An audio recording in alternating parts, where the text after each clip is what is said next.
More news coming in. It's a big scoop on the Parliament security breach from a man jumping into Parliament complex at 6:30 a.m. this morning.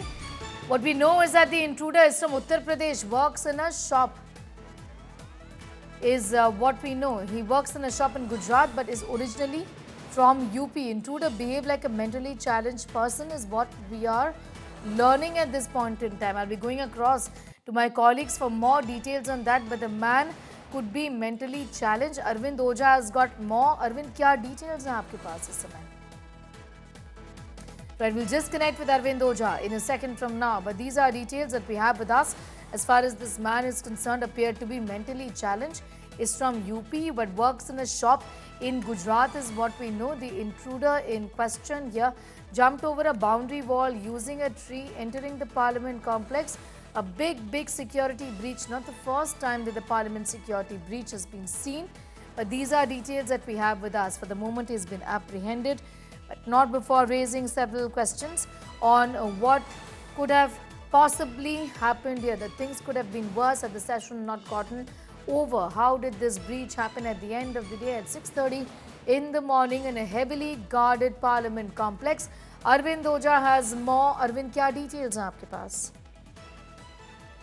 हाँ, ये 6:30 बजे के लगभग ये जो शख्स है ये पार्लियामेंट की दीवार कूदने की कोशिश कर रहा था।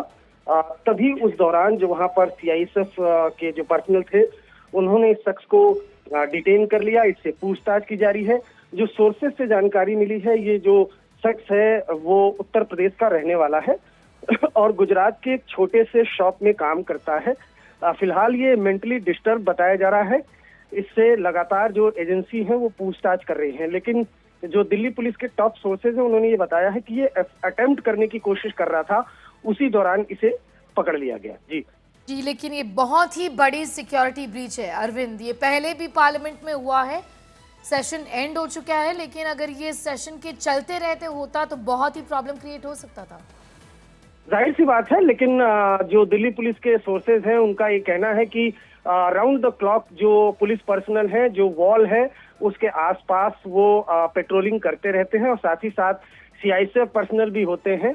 तो जैसे ही कोई शख्स वॉल के आसपास घूमता हुआ दिखाई देता है या संदिग्ध होता है, उसे तुरंत हिरासत में लिया जाता है। सिक्योरिटी ब्रीच की बात करें तो तकरीबन 2 साल पहले भी इस तरह का सिक्योरिटी, हालांकि वो बहुत बड़ा सिक्योरिटी ब्रीच था, उसमें प्लानिंग के तहत कुछ अक्यूज पार्लियामेंट के अंदर दाखिल हो गए थे। लेकिन अगर इस मसले की बात करें तो दिल्ली पुलिस के टॉप ऑफिशियल का इंडिया टुडे से दावा है कि ये जो शख्स है ये अटेम्प्ट कर रहा था वॉल कूदने की और तभी इसको डिटेन कर लिया गया और इससे पूछताछ की जा रही है। All right, I'm going to leave it there for the moment. Arvind Ojha getting in those details and telling us about the Parliament security breach there.